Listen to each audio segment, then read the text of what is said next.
process? I participated at every opportunity. I'm registered as an intervener and have spoken at the FERC hearings. And was your experience with FERC a good one? It was very neutral.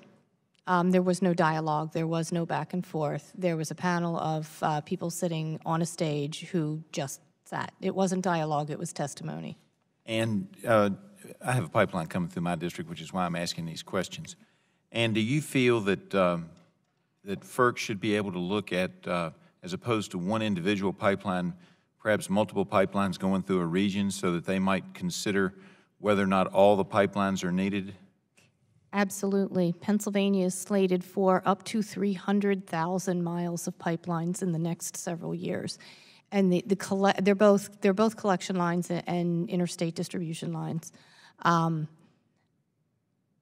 The collective impact of that is an entirely different story than what FERC considers on a pipeline-by-pipeline basis. Yes, ma'am. That's been our experience as well. Now, as a part of that, do you know if in your situation they looked at highway right-of-ways or co-location opportunities for the pipeline?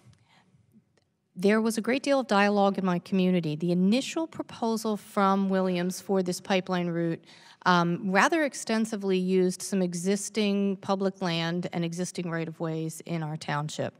There was some outcry over that because some of the public lands had been bought with taxpayer and donation dollars. It was a conservancy land. And Williams quickly rerouted through private properties after that. There was a second wave of proposals made by some of the residents in my township in particular to reroute back to some of that public land, and FERC did not choose to make that move. I appreciate your testimony here today. Mr. Mahmood, I know that you've already testified that you all did do some co-location. As a company, as you were looking at this, did you all look at opportunities where you might be able to co-locate? And is the gas that you're piping through, is that something that you all believe is necessary, exclusive of other projects, or are we, my question is, are we getting into a situation where we're using eminent domain for competing projects, each standing alone would meet FERC's requirements, but maybe together we're overdoing it and building an oversupply of pipeline? Do you think there are any concerns? And I just open it up, you answer however you wish. Sure, thank you very much. You know, in the context of natural gas, we do have the Rover pipeline, which is up partially in Pennsylvania for a small section.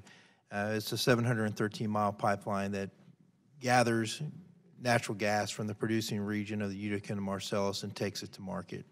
I can tell you there's about 20 BCF of stranded gas in the Utica and Marcellus today. Our project moves 3.25 billion cubic feet of that 20. So that means there's enough other pipeline, or there's a need for more pipelines to be built in that region to take care of that capacity to debottleneck the production in that region. So in my mind, those infrastructure projects are necessary to transport the volume coming out of that production region. One of the concerns that Ms. Kahn has, and that I know gas companies want to try to work it out the best they can, but everybody's got to make money while they're doing this too, is that her region apparently isn't going to benefit from it. The gas is just it's just being transported through. Is that going to be the case in the Dakota pipeline as well, or are there going to be some opportunities after the pipeline's built for opportunities there for people to get the gas? So the Dakota Access Pipeline is a crude oil pipeline. Okay. So it's a little bit different than natural gas. Sure. And I would Tell me about it. And I would suggest on the connectiveness or interconnectiveness to an interstate natural gas pipeline is the process for which to get access to that gas really resides with the states, with the state public utility commissions. That's where the work needs to be by the local constituents to help them develop programs to build LDCs to distribute that gas. Because from an interstate perspective, we would love to have more connections. All right. Now on the oil in particular, a number of folks have brought up the fact that there have been some pipeline problems over the years, but just on either side of my district, I've had train problems with transporting oil. Which do the studies say is safer, the pipeline or running it on train? Pipelines by far, by a factor between 3.5 to 4.5 times more incidents on a rail than there are on pipe. All right, I appreciate it. I yield back, Mr. Chairman. Gentleman is back. The chair calls upon the